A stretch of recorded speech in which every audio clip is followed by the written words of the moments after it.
एखाद्या माणसाला पक्षातून काढलं जातं तेव्हा तो माणूस एकट्याने निघून जातो. जेव्हा तोच माणूस पक्षातले अर्धे खासदार घेऊन बाहेर पडतो तेव्हा ती सामान्य घटना राहत नाही, ती राजकीय भूकंप ठरते. 24 एप्रिल 2026 या दिवशी अचानक एक राजकीय भूकंप दिल्लीने अनुभवला. राघव चड्डा, आम आदमी पक्षाचा तरुण आणि फेमस आवाज, 6 खासदारांना घेऊन थेट भारतीय जनता पक्षाच्या दिशेने निघाला आणि पाहता पाहता आम आदमी पक्षाचं राज्यसभेतील 70% बळ कमी झालं. तर हे का आणि कसं झालं सविस्तर पाहू या व्हिडिओच्या माध्यमातून. नमस्कार, मी पंकज आणि तुम्ही पाहताय कसं काय. हे सगळं प्रकरण समजून घ्यायचं असेल तर आधी थोडं महागे जावं लागेल. 2022 साली पंजाबमध्ये आम आदमी पक्षाने प्रचंड बहुमत मिळवलं. त्याच लाटेत राघव चड्डा राज्यसभेत गेले आणि वयाच्या अवघ्या 33व्या वर्षी देशातील सर्वात तरुण राज्यसभा खासदार बनले. पक्षात त्यांची ओळख होती ती म्हणजे टीव्हीवर सतत दिसणारा चेहरा, मीडिया दमदारपणे पक्षाची बाजू मांडणारा नेता. राज्यसभेत ते आम आदमी पक्षाचे डेप्युटी लीडर होते. पण हळूहळू पक्षाच्या आतल्या वर्तुळात राघव चड्डा यांच्याबद्दल कुजबूज सुरू झाली. ते पक्षाचे नियम पाळत नव्हते, सरकारावर टीका करण्यास टाळाटाळ करत होते, मोदी किंवा अमित शहा यांच्या विरोधात बोलणे टाळत असे. आरोप पक्षाच्या आतूनच येऊ लागले. मार्च 2024 मध्ये अरविंद केजरीवाल दिल्ली लिकर पॉलिसी प्रकरणात अटकेत गेले. हा पक्षासाठी अत्यंत संकटाचा काळ होता. त्यावेळी राघव चड्डा डोळ्याच्या शस्त्रक्रियेसाठी लंडनला गेले होते. पक्षाला सर्वाधिक गरज होती तेव्हा ते दिल्लीत नव्हते. त्यांचा लंडनमधील मुक्काम प्रमाणाबाहेर लांबला आणि हे चित्र पक्षात चांगलं चर्चेचा विषय ठरलं. 2 एप्रिल 2026 आम आदमी पक्षाने एक मोठा निर्णय घेतला. राघव चड्डा यांना राज्यसभेतील डेप्युटी लीडर पदावरून हटवण्यात आलं. त्यांच्या जागी पंजाबचे खासदार अशोक कुमार मित्तल यांनी नियुक्ती करण्यात आली. एवढंच नाही,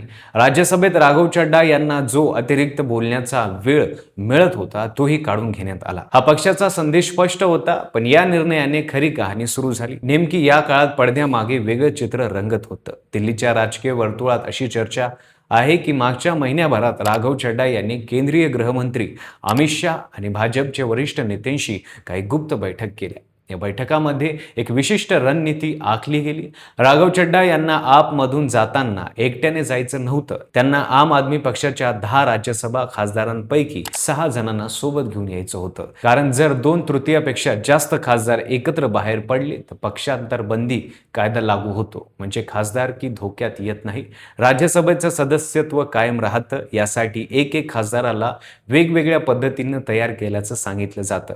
अशोक मित्तल यांनी नुकतीच डेप्युटी लीडर पदावर नियुक्ती झाली होती. पण त्यानंतर अगदी लगेच त्यांच्यावर ईडीची धाड आली. फेमा कायद्याअंतर्गत त्यांची चौकशी सुरू झाली. इतर खासदारांवरही वेगवेगळ्या प्रकारचा दबाव होता असं बोलत जातं.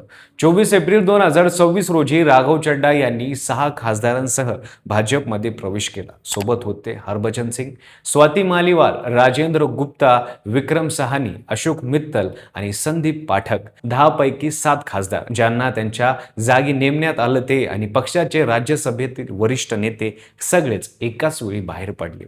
राघव चड्डा यांनी बाहेर पडताना सांगितलं एक वाक्य खूप बोलकं होतं. ते म्हणाले, मी योग्य होतो पण मी चुकीच्या पक्षात होतो. 15 वर्षे ज्या पक्षाला दिली, 2012 पासून जो प्रवास होता तो आता संपला. इथे खरा धक्का बसतो हा की ज्या अशोक मित्तल यांना आम आदमी पक्षाने राघव चड्डांना पर्याय म्हणून उभं केलं होतं तेच मित्तल राघव चड्डा सोबत निघून गेले. पक्षाने ज्या माणसावर विश्वास टाकला तोही माणूस निघून गेला होता. हा केवळ राजकीय पराभव नव्हता, हा एक राजकीय अपमान होता. हा एक जाहीर अपमान होता. महाराष्ट्रात ज्याप्रमाणे शिवसेना आणि राष्ट्रवादी काँग्रेसमध्ये उभी फूट पडली आणि दोन्ही पक्षाचे आमदार पक्षांतर बंदी कायदा बायपास करत एका बाजूला गेले, तोच फॉर्म्युला आता राज्यसभेत यशस्वीरित्या वापरला गेला. ऑपरेशन लोटस आता आमदारपुरतं राहिलेलं नाही. आम आदमी पक्षाचे राज्यसभेतील लीडर संजय सिंग यांनी या घटनेवर कडाकूट टीका केली. ते म्हणाले की राघव चड्डा वर्षानुवर्ष ऑपरेशन लोटसमध्ये अडकणार याची पक्षाला कल्पना होती.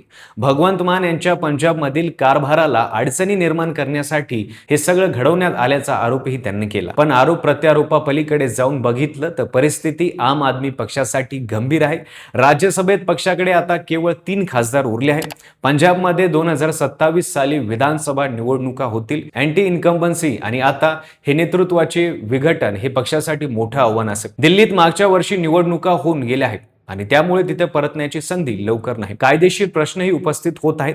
महाराष्ट्रातील शिवसेना आणि राष्ट्रवादी काँग्रेस फुटींच्या प्रकरणाचा अजून सर्वोच्च न्यायालयात निकाल लागलेला नाही. त्यामुळे या राज्यसभेतील पक्षांतरावर पुढे काय होतं हे पाहणं महत्त्वाचं आहे. राघव चड्डा यांच्या आधी कुमार विश्वास आम आदमी पक्ष सोडून गेले, पण ते एकटे गेले. यावेळी मात्र राघव चड्डा अर्धी ताकद सोबत घेऊन गेले. अरविंद केजरीवाल यांनी जो पक्ष शून्यातून उभा केला, ज्या पक्षाने भ्रष्टाचार मुक्त राजकारणाचं स्वप्न दाखवलं, त्या पक्षाच्या अगदी आतल्या वर्तुळातून हे निघून गेले. आता एक प्रश्न मात्र राहतो, राजकारणात निष्ठा म्हणजे नक्की काय? पक्षावर की विचारांवर, की शेवटी प्रत्येक खासदाराचा प्रवास तो स्वतःच ठरवत असतो? उत्तर कदाचित दिल्लीच्या कुठल्याशा सभागृहात नाही, तर पुढच्या निवडणुकीतील मतदार देतील. तुम्हाला या प्रकरणाबद्दल काय वाटते ते कॉमेंटमध्ये नक्की सांगा. व्हिडिओ आवडला असेल तर लाईक करा, चॅनलवर नवीन असाल तर चॅनलला सबस्क्राईब करा आणि बेल आयकॉनला दाबायला विसरू नका आणि पाहत राहा फक्त कसं काय.